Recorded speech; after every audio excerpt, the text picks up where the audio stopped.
Falei, minha filha, estamos os dois horrorosos nessa câmera vagabunda. Não, deixa eu ligar. Estou trabalhando,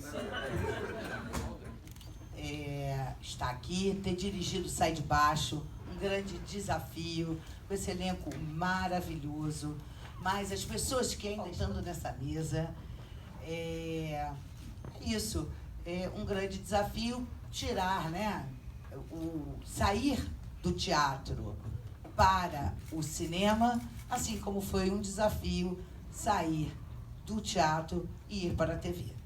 Então, assim, esse foi o desafio do Sai de Baixo. Não tem nenhuma direção mirabolante, nem poderia, né? Por personagens prontos, icônicos, ir do Largo do Arocho, sair do apartamento com essa ideia de ir num road movie, ter um frescor que eu acho que as pessoas adoram.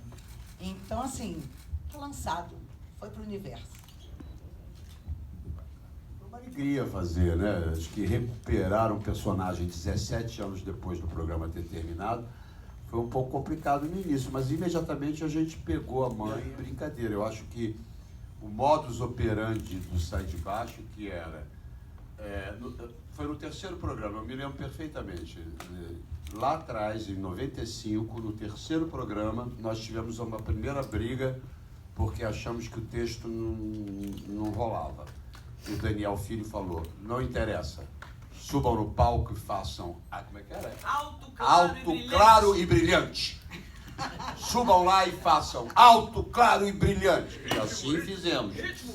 E assim fizemos, e aí começamos a improvisar, dizer loucuras, e aí isso passou a ser a marca registrada do programa. E aí eu acho que no cinema a gente manteve isso, né? Eu e o Tom, eu e a Marisa, a gente brincou de improvisar e são os melhores momentos. Para mim, são os melhores momentos do filme, são quando a gente improvisa, quando a gente brinca e quebra a quarta parede e, enfim, recupera o que foi o programa há 20 anos atrás. Foi muito legal. O que eu descobri depois lá nas entrevistas que a gente estava fazendo, que um ajuda o outro a lembrar do personagem. Você sozinho em casa fala, ai, será que ainda tem uma boca mágica? Mas não que eu vejo o Miguel berra comigo, volta logo. Entendeu? Quando eu vejo o Ribamar, o Dona Marta, não sei o que, né? Voltou, quer dizer, o grupo volta. Uns ajudam o outro. A Mami, Cassandra. Queria super dizer que o que nos asfixiava um pouco a gente no final de 6 anos, todo mundo pergunta, por que acabou, por que acabou, por que acabou? As pessoas não param pra pensar que, meu Deus, como é que faz 6, 7 personagens dentro de uma sala? Não tinha sequer um lavabinho, não tinha um corredor. Os personagens vão chegando a seus limites. Já começou tola, terminou bebendo água da privada. Caco dava pequenos golpes, terminou o quê? Era um serial killer no final. Tata era o tio Vavá era um imbecil, né? Não tinha mais muito pra onde ir. Então o filme, pá, explodiu isso. Quando explode os cenários, as situações, a gente renova as piadas. Como seria a Magda no ônibus? Como seria o ônibus da Vavatur? Gente, apareceu. Entende? Isso tudo tinha essa represa, sacação do Daniel, de ver isso, né? E é um homem de cinema, e com esse bom cenário das comédias brasileiras, eu acho que foi muito adequado. A Cris é barra pesada, ela fez milagres, gente, porque eu sempre fui a estressada da gravação na televisão, continuei sendo a estressada do cinema. Eu ficava, não vai dar certo, não vai, eu achava que não ia montar. Ela um dia me mandou um áudio, Cris, monta. Claro, Maria. Eu também achei que não ia montar. A gente achou que não ia colar. Então foi surpreendentemente bom. Eu chamei de cult, trash, tá potente, é crítico ao Brasil hoje. E tudo piorou. A gente tá bem mais pobre, bem mais desonesto, bem mais burro, bem mais safado. Nosso filho, Caquinho, é uma versão reeditada e piorada do Caco no sentido de escroque. Sensacional, gente. Chega às telas de cinema com um papel importante dentro da cena nacional de cinema. A gente consegue, depois de todo esse tempo, reunir um grupo, entra numa era do politicamente correto que estamos vivendo, e o Sai de Baixo vem desconstruir Tudo isso sem atingir a ninguém, mostrando que é possível fazer humor por humor, fazer graça de uma forma leve, atacados como somos realmente no dia a dia, né? Quando a gente se encontra, rola um improviso mesmo. Esse desafio colocado pela Cris e aceito pela diretora e pelo Daniel, que o Miguel propôs, da gente quebrar a 8ª, 9ª parede e trazer isso para dentro do cinema. As cenas são hilárias, né? O Lúcio Mauro Filho morto falando é demais, né? O Fala Bela, o Caco Antibes, puto com o Ribamar, em determinado momento rola ali um diálogo de duas meninas, numa fofoca muito quente. Então, assim, menina, mas tu sabia, mulher. Fez um contrato com a P3. Então, assim, Vocês combinaram aquilo, falou Fó. Não, porque eu tava com ódio da Araci. É fó. Não, e o Miguel, na verdade, tava puto que eu tinha escrito o texto já umas 10 vezes. E a Araci, não faço mais. Faço, não faço, não faço. E ele levou aqui pra dentro. Agora eu não escrevo mais nada. Ela tava cansada, saindo de uma novela. Eu vou defender a Araci. Vamos defender. Aí eu digo, Miguel, tem uma coisa pra te contar. Eu digo que é fó. Eu digo, foca. Então, assim, a gente consegue trazer isso pro cinema com muita graça. A boa notícia é que já vem aí o 2 por conta, né?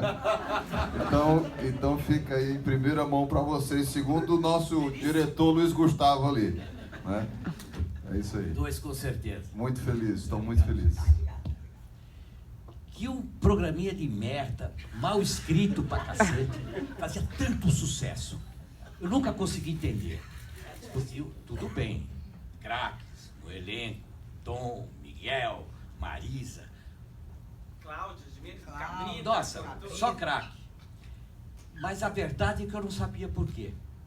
Nunca entendi por que fazia tanto sucesso. E ontem, eu assisti o filme, não tinha visto nem o trailer. Eu assisti o filme como espectador, porque eu não trabalho no filme. Na verdade, eu entro só nos 5 minutos finais, porque eu estava com um problema de saúde durante as filmagens e o Miguel teve que cortar e adaptar. Enfim, deu um jeito lá do Vavá não subir do cartaz, mas no final a D'Amato me botou ali, tudo bem. Mas até os 5 minutos finais eu assisti o Sai de Baixo como espectador. E aí eu entendi por que ele faz tanto sucesso. Porque ele é muito engraçado. Eu disse para eles hoje de manhã isso, que eu descobri ontem. Porque o Sai de Baixo não tem fim. A leitura do programa, à tarde, e ninguém lia o texto, ficava contando. Ontem, tal, saí do cinema, porque a minha mulher me falou não sei o quê. Era um caos. Era um caos. Mas Era no um programa ninguém caos. fazia. Chegava na hora, saía. A gente chegava para ensaiar, ninguém ensaiava nada, ninguém lia. Aí na hora de ler ficava um contando história do outro. Na hora de ensaiar, o Daniel brigava. Não, vocês estão exagerando. A gente ensaiava, uma hora ensaiava. Não tem uma história maravilhosa? Teve um dia, no auge da loucura, que eu resolvi beijar assim. Eu falei, vou beijar assim. Na boca, vou beijar. Mas não pode, você é genro. Eu falei, pode tudo, aqui pode tudo. Aí comecei a dar um chupão na Araci. Aí um dia enlouqueci, mal calculei, peguei ela no colo. Quando eu peguei ela, parecia aqueles levantadores de peso turco das Olimpíadas. Eu falei, não vou dar conta. Eu falei, caralho, não vou dar conta. E ao mesmo tempo eu pensei, meu Deus, ela é uma senhora, eu não posso jogá-la no chão. Aí eu vi o sofá, eu fui assim. E ela caiu feito um morcego, coitado, no sofá. Aí ela reclamou, ela falou, eu não admito mais que o Fala Bela chegue perto de mim. Eu estou sofrendo aqui, isso é insalubre. Eu poderia ter me machucado seriamente. E eu falei, você tem toda a razão. E aí já estavam reclamando que eu falava muito palavrão, o tempo inteiro era pipi, pipi, pipi. E aí eu fui proibido de me aproximar dela e de falar palavrão. E eu me lembro desse dia, eu fiquei triste, porque eu amo a Araci, né? Eu sou completamente alucinado por ela. E ela tava puta comigo, com toda a razão, e eu tava chateado comigo mesmo. E ela... Aí entramos em cena, eu xoxo, porque eu não podia brincar com ela, não podia falar palavrão, não tinha nada a fazer ali. Aí eu ali fui, não sei o quê. Aí todo mundo, aí de repente começou a ficar um clima difícil, porque eu tava sem graça, né? Aí eu falei, não, eu quero explicar ao público o que está acontecendo. Eu não posso mais, eu recebi um comunicado da direção geral em que eu não posso mais falar palavrão, nem me aproximar da minha querida Aracy Balabanian, porque semana passada aconteceu uma coisa. O que eu tenho a dizer sobre isso? Vão tomar no olho do cu, carreguei ela e dei um chupão nela, e aí o programa foi. E assim era o Sai de Baixo. Nós éramos e no filme também a gente aprontou muito, né? Incontroláveis, assim. Acho que há 17 anos atrás, eu particularmente, assim, amadureci muito, porque na época a gente aprontava muito, eu e Miguel, assim, fazíamos loucuras. A Piovani foi gravar com a gente e eu combinei com o Miguel, em determinado momento, eram coisas assim absurdas. Ela preocupada ali com todo o roteiro e tal, e em determinado momento combinei com o Miguel fala de improviso, mas tinha que seguir, porque o improviso era a tônica, e o Miguel disse, olhem, ali na cozinha vocês vão ver uma paisagem muito linda, podem ir. Aí vai a Aracy, a Marisa e a convidada, a Piovani. Eu estou com as calças arriadas, não foi mostrado naturalmente, abrindo a bunda e volta pra cena e elas brancas assim.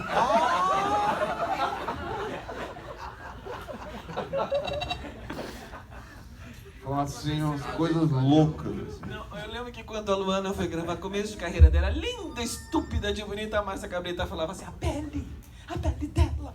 A minha família, as mulheres não têm mais essa pele depois dos 3 anos de idade. Vamos deixar o Lucinho falar de Princesa do Netinho, né? Fui sorteado, né? Ganhei um convite para mim, foi uma espécie de convocação para a seleção brasileira. Eu saí ligando para as pessoas, avisando, falando, cara, eu vou estar lá. Vou estar lá com os meus ídolos, com mestres, com figuras que eu admiro, como seres humanos, como produtores, né? É como se fosse uma passagem de bastão, né? Eu falei hoje, eu estava com o Tom dando entrevista, eu falei de Chico Anísio, né? Que Chico meio que foi fazendo isso, né? Fazendo os comediantes passarem o bastão. Hoje em dia a gente tem trabalhando com Tom, né? Então eu acho que Sai de Baixo é uma ode à comédia brasileira. É também uma homenagem à comédia. E uma instituição. Eu acho que o humor, em primeiro lugar, é uma ferramenta crítica absoluta. Você achar que o Caco e a Magda são para fazer propaganda de gente como Caco e Magda, eu acho um raciocínio curto. Não, estúpido. Eu tô sendo doce, trying. Então o que eu vejo muito hoje são as pessoas mirando e matando o bobo da corte, não o rei. Entende? É óbvio que a Magda é uma crítica à mulher imbecilóide, que não faz nada, que é uma gostosa, que usa uma saia curta e que tá com o marido que rouba, mas ela não rouba. Mas ela usa a vida dele, que adora. É óbvio, o Brasil tá cheio disso. Então, mulheres assim, o bofe, ela é violentada, ela é agredida, e ela continua adorando. Quanto mais ela vê, ela fala, ai, que gostoso. Meu Deus, se isso não é uma crítica e a pessoa não se vê, de repente eu tô em casa, eu apanho meu marido, eu vejo aquilo e falo, caceta, eu sou isso. Não, Magda não apanha. Ah, mas se você berrava, ela gostava. Não, apanhar é um pouco demais, não teve isso. Não teve. Isso é um pouco demais, a gente não consegue brincar com isso. Por exemplo, nunca houve, tem toda a razão, mas... ela gostava, ele fazia ela falava ela transforma aí. Eu sempre entendi a Magda assim. É uma crítica, o Brasil é lotado de Cacos Antibes e suas respectivas o Brasil, Magdas. imagina, o Caco tem 10 mil cacos em cada esquina. Eu conheço vários. Então eu acho o Caco não existe como mudá-lo. Não há politicamente correto que enquadre Caco Antibes. Até porque ele acha politicamente correto coisa de pobre. Muito bom, muito bom. E depois tem essa coisa aí. Quando começou, o Miguel falava pobre. Eu falava, Miguel, o que é isso? Ele me ensinou uma coisa muito legal. É ruim ser pobre. Pobreza é um troço ruim. O pobre é o primeiro a bater pau pra ele, porque o pobre se vê, pô, finalmente alguém falou que ser pobre é de quinta. Essa atitude de, não vamos falar, não comenta que ele é pobre, ele é limpinho. Imagina, que graça. Gente simples. Agora, pobre não tem direito de ser complicado, né? Além de pobre, ele é simples. Ele não é simples, ele é pobre. É uma questão transitória, mutável. Quem é pobre pode deixar de ser pobre e deve deixar de ser pobre. Então falar de pobre é bom porque o primeiro a dizer é isso aí, Miguel, eu vi nas ruas, é o pobre. É impressionante. Entendeu? Fica essa No coisa... começo, eu me lembro no começo as pessoas falavam isso. Fala, Bela, isso vai dar problema. Não é? Porque já existia naquela época, entendeu? Eu me lembro logo no início que eu comecei com essa bobagem de falar, dessa brincadeira do pobre, que eu falei, esse homem é um psicótico, ele come feijão e arrota peru, né? Então ele se acha um príncipe dinamarquês, uma coisa que... E aí eu achei, e as pessoas diziam, isso vai dar problema, isso vai dar problema. No terceiro programa no ar, eu me lembro que a gente foi almoçar ali perto da Augusta, ali perto do Procópio Ferreira, e a mulher que guardava um carro fala, Bela, fala de não sei o que pobre gosta muito. Começou a me dar coisas para eu falar. E assim, feliz de... E aí eu falei, que loucura. E eu falava coisas que eu via na minha família. Né? Coisas, o pão de camadas, né? Que se fazia muito, né? Em que o sanduíche que cobria com pano de prato molhado para não ressecar.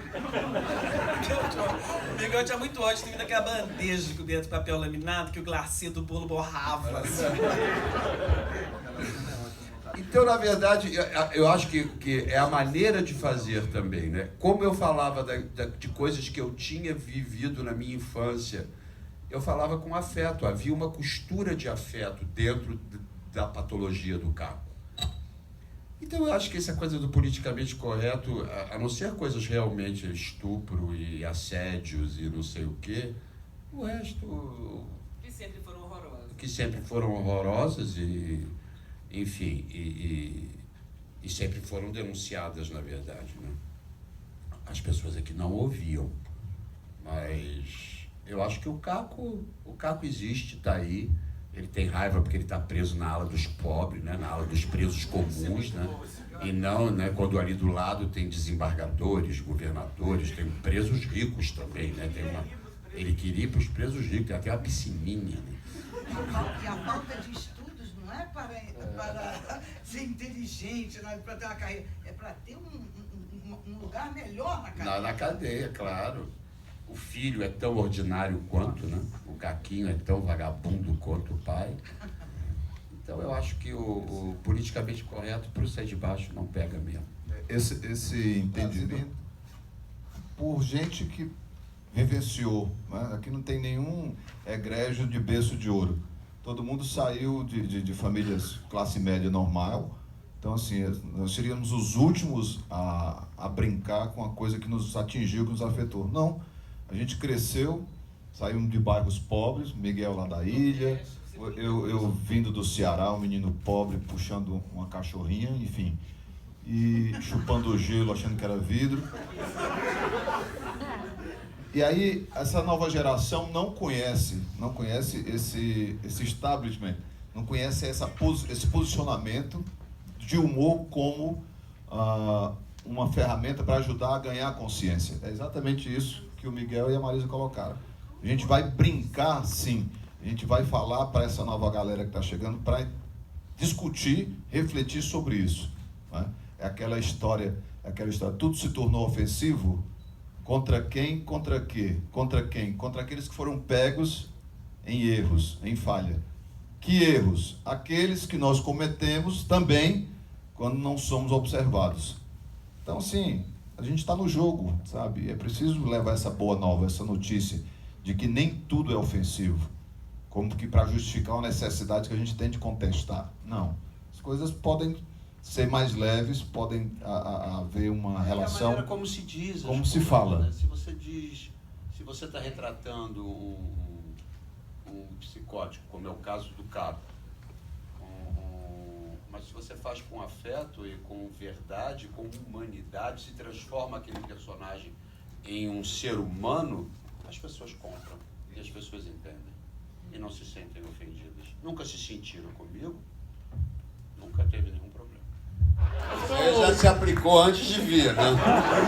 Já tá misturando tomar lá da cá com sai de baixo. Ah, mas vamos fazer o Eu dei essa casal. ideia também, eu dei essa ideia. Aí o Miguel respondeu assim pra mim.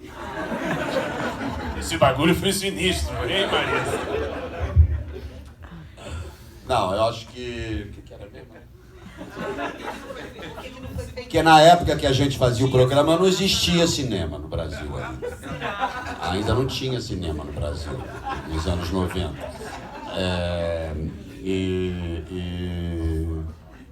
Por que a Bozena não foi? Porque era de outro programa, não vou responder.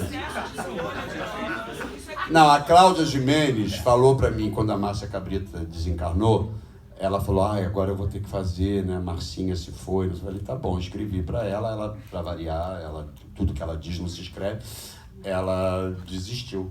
Falou, não vou mais fazer. Então tá bom, então...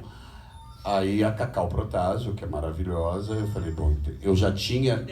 No meu roteiro original, o Ribamar era casado com a Edileuza e com a Neide Aparecida. Ele era bígamo. Já era bígamo. Eu falei, eu não vou mudar tudo. E aí vieram Cacau e Catiuxa Canoro. Pra caramba. Não tem a menor intenção de ser um filme denúncia, não é isso. É um filme de comédia. É comédia. É o que ele sempre Bem foi feita. na televisão, ué. Acho que tá muito Ele talvez engraçado. tenha sido dos programas mais atacados na época, né? Nós fomos... inclusive tem histórias maravilhosas. Houve gente que foi assistir quando a gente estava ensaiando antes, não vou dar nomes, mas houve gente... É verdade. No dia que a gente ia estrear, houve alguns convidados, pessoas foram convidadas e gente importante virou para o Daniel e falou assim, Daniel, não põe isso no ar. Isso vai ser um dos maiores fracassos da história da TV Globo. Não ponha isso no ar, por favor. E o Daniel falou, como é que é o Daniel? Agora eu fiquei cafifado, agora foi difícil. Difícil de agora eu tô preocupado. E aí, olha que loucura. E o programa na época era muito atacado, teve muito, né? Falava-se muito. O Brasil tem muita dificuldade de lidar com o sucesso, com a notoriedade, né? Parte-se do princípio sempre que quando você é bem sucedido no Brasil, que você fez um pacto com o diabo, né? Isso é uma coisa que é muito louco. Se você ganhar o prêmio Pulitzer de jornalismo, você é morta no dia seguinte. Entendeu? Ninguém aceita. É uma coisa muito estranha do nosso... Uma coisa que historicamente entende-se, né? Essa baixa autoestima, esse eterno complexo de vira-latas, né? Inclusive tem um livro muito bom do Eduardo Gianetti agora, O Elogio do Vira-Lata, que é maravilhoso, que eu acabei de ler agora. Então, essa coisa histórica, né? Da baixa autoestima, nós somos sempre... Porque o brasileiro não existia, né? O brasileiro era quem negociava com o pau-brasil. Nós, originalmente, éramos os mazombos. Então, éramos uma gente meio mazomba mesmo, né? A gente achava o europeu era uma coisa inatingível, né? Então, o Caco Antibes é isso. Ele quer fazer Game of Thrones, né? E a plateia ri porque a plateia entende o mazombo dentro dela. O mazombo que nunca teve voz, que é o que nós somos. Nós somos sempre os filhos, os coitados, os vagabundos, o que não é bom, o que não é legal, o que não é bacana. E o Eduardo Gianetti diz uma coisa brilhante no livro dele. Ele diz, dizer mal todo o tempo é tornar-se mal. Então, quando a gente fala mal de nós mesmos o tempo inteiro, a gente acaba ficando mal. Porque a gente nunca é bom, a gente nunca é bacana, nada do que a gente faz é legal, o Brasil é uma merda, o país é uma merda, tudo nosso é uma merda. Então, dizer mal é tornar-se mal. E eu acho que o Sai de Baixo tem isso muito bacana. As pessoas se identificam porque o Caco, por exemplo, é um psicótico que o brasileiro entende imediatamente.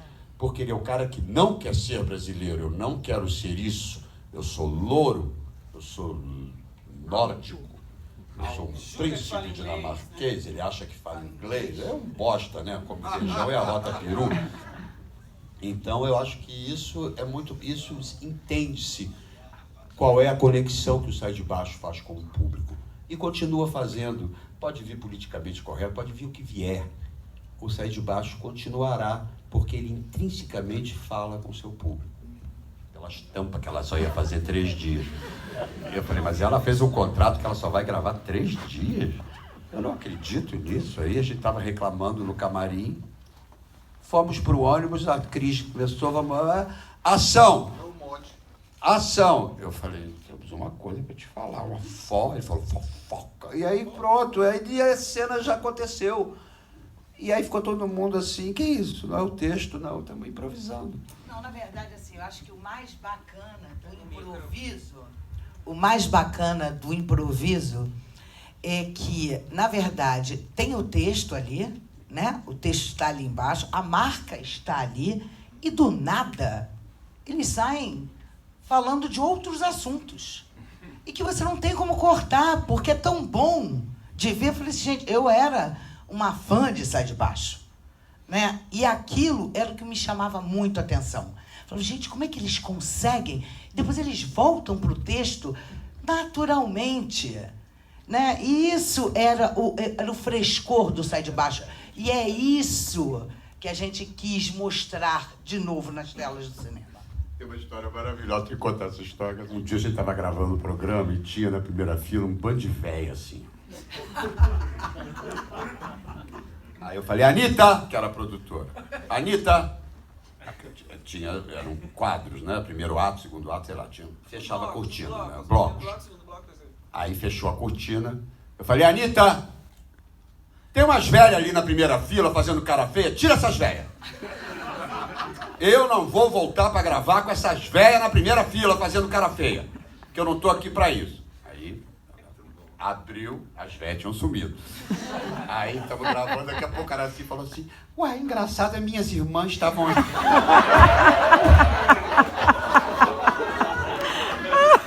Por que as minhas irmãs que estavam aqui na frente sumiram com as minhas irmãs? Eu falei, claro que admirava o outro. Quando eu via meus colegas brilhando e fazendo coisa, era uma delícia. Lembra uma vez, tem coisas maravilhosas, são coisas que não se recuperam. Uma vez eu narrando uma história e o Tom fazendo sonoplastia. E é maravilhoso isso. Nem tinha Libra nesse tempo. E aí eu dizendo, tudo era Araci, né? Dizendo que a Condessa Araci saía para dar uma volta, então ela ficava apertada, ia para uma moita, fazia um xixicinho, o Tom fez assim. Eu quase morri nesse dia, juiz. Então, esse tipo de coisa a gente não esquece. A coisa que a gente mais ria, eu acho que o melhor ator do mundo tá sentado aqui. Esse é um gênio, esse é um... Acho mesmo. A coisa que a gente mais ria era o grau de vermelho que o Vavá ficava dizendo, o que está acontecendo nessa casa? Ixi, que coisa engraçada. Olha, para vocês fazerem uma ideia, deixa eu só dizer uma coisinha aqui, que às vezes pode passar desapercebido. Nesse elenco, e sempre foi assim, mesmo que faltem uns e entrem outros, nesse elenco tem 3 elementos que cantam, que conhecem música e sabem cantar. E sempre que eles cantaram, que é Marisa, Tom e Miguel, todas as obras que eles apresentaram no Sai de Baixo, sempre foram muito bem apresentadas e fizeram sempre grande sucesso. Agora eu quero que vocês saibam que quem os acompanhava era uma pessoa chamada Caçulinha. Maestro Caçulinha. Caçulinha no piano. Maravilhoso. É o seguinte, ninguém nunca tinha cantado com o Caçulinha. E não é que o Caçulinha deu certo conosco. Ele não é o Rubinstein, né? Só para vocês fazerem uma ideia.